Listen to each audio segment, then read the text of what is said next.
welcome to the Link Sports Show. I'm James Williams, and joining me in the studio today are Link Sport reporters Daniel Jefferson and James Ardley.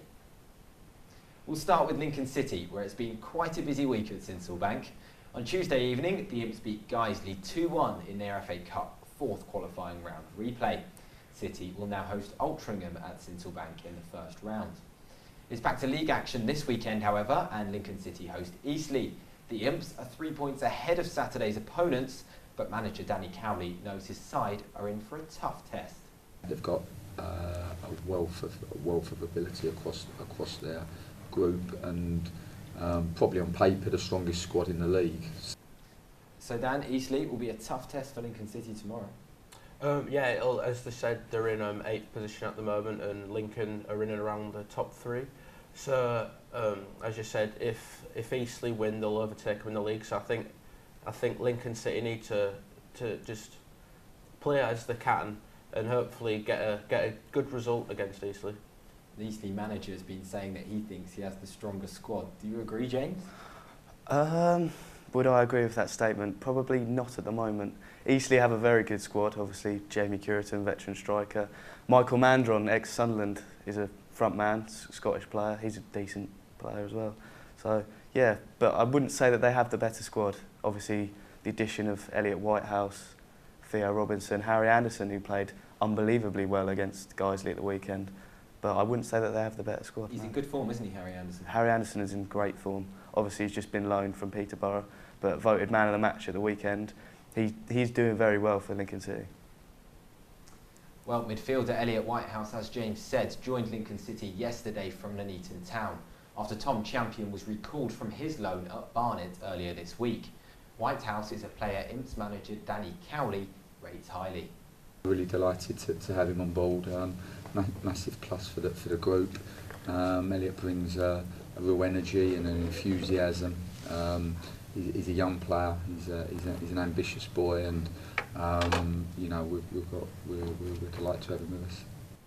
You saw the 0-0 draw with Guiseley last week, James, and Lincoln City needed something off the bench. Do you think an addition like Elliot Whitehouse, a forward attacking midfielder, can add something different to this? Yeah, as you mentioned, very forward. He's a creative player as well.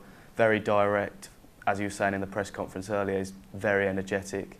His ambition is striking to me. He says he wants to go higher with the team, provide assists and goals. So he'll be a very welcome addition to the squad. It just didn't work out for Tom Champion, did it, at Eastleigh? No, not particularly. So yeah, I think it's probably a good move that he's gone back. His loan's finished, and getting Elliot in it'd be a good addition to the squad, I'd say. Ironic that Champion might not be a champion at Lincoln City. There had been interest from other clubs in Elliot Whitehouse, but the midfielder says the setup at Lincoln City impressed him the most. There was a bit of interest, but I think once speaking to the manager, and I know a few lads here, so that really influenced a lot. And I spoke to him about his philosophy and his ideas going forward, and it just rung bells to me that were really positive. So it was something that really attracted me a lot. In other news at Eastleigh this week, 4 Lincoln City players were called up to the England C squad. They are Alex Woodyard, Sean Raggett, Sam Habergum and new signing Elliot Whitehouse. And that has made Danny Cowley a very proud manager. I think the England C team got announced midweek, and for us as a club to have 4 players, almost quarter of the squad, from here is great. And you know, we're delighted for all 4 of them, really proud of all 4 of them, and you know, the squad is really shaping up, which is great. It's testament to the start of the season that Lincoln City have made that they've got 4 players in that England C squad. As many as 4, yeah. Obviously, Sean Raggett, Danny Cowley describes him as the best non-league centre-half. So it's very promising indeed for Lincoln City, and a testament to them, obviously. And Alex Woodyard's got a new central midfield partner now in Elliot Whitehouse. They could both be pairing up in central midfield for England C before they actually pair up with Lincoln City if Whitehouse doesn't start tomorrow. Yeah, it'll be good for the club, obviously, the settling in. It'll give them preparation for the game for England C. And I'd say Alex Woodyard has been one of the most impressive games this season. One of the best players, and he's really settled in well with Bradley Wood in midfield. So the addition of Woodhouse will be good for the team. Moving on to Lincoln United, and the Whites were knocked out of the FA Cup last weekend after losing 3-0 to Spennymoor Town. Then, on Tuesday evening, they lost 5-2 in the league at Shaw Lane. Let's hear from manager Sam Wilkinson, who thinks the defeat to Shaw Lane was possibly a result of being knocked out of the FA Cup. After the FA Cup, probably couldn't have gone to a worse place really, but in some ways it was maybe a little bit of a hangover from Saturday.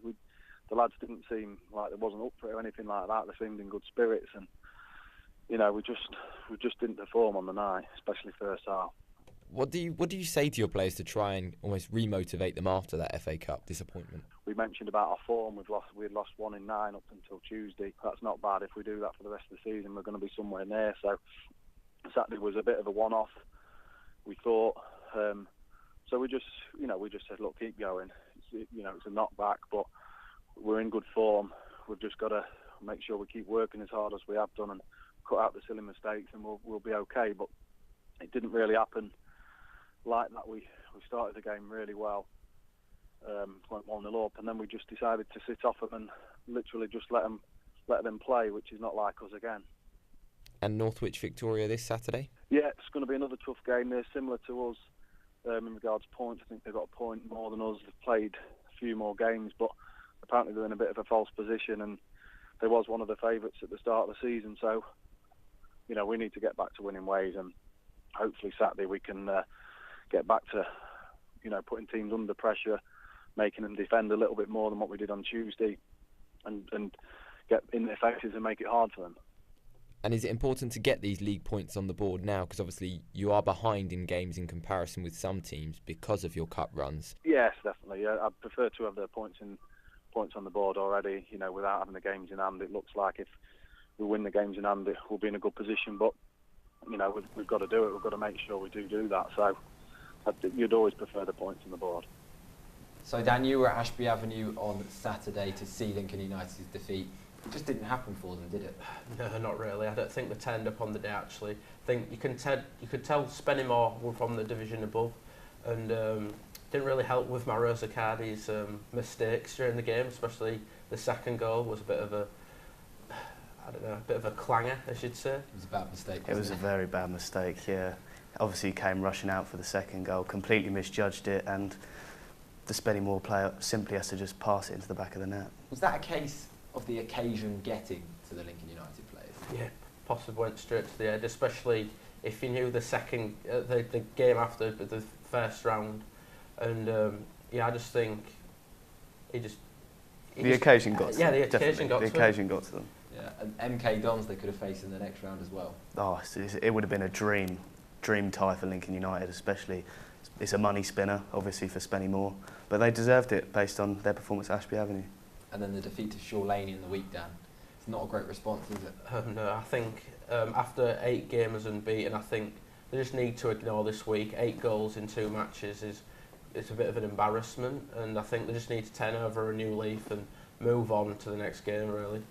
And that game, Northwich Victoria tomorrow at Ashby Avenue, a perfect chance to get back to winning ways in the league. It is a perfect chance for them. Obviously, that before their defeat at Spennymoor, 8 games unbeaten, so they really need to readdress these last 2 games and get back to winning ways.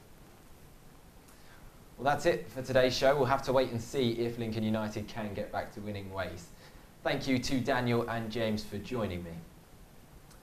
You can keep up to date with all the sport in Lincoln this weekend on our Twitter @LinkSports. And we'll leave you with news of how Lincoln City manager Danny Cowley plans to spend his birthday tomorrow. Goodbye.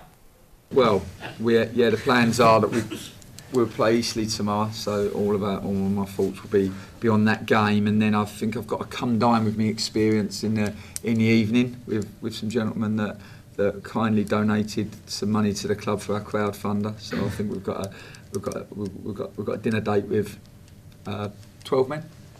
10 men. 10. So that'll be a new experience for us, but it's something we're looking forward to. And hopefully we'll get a positive result, because otherwise I won't be very good company.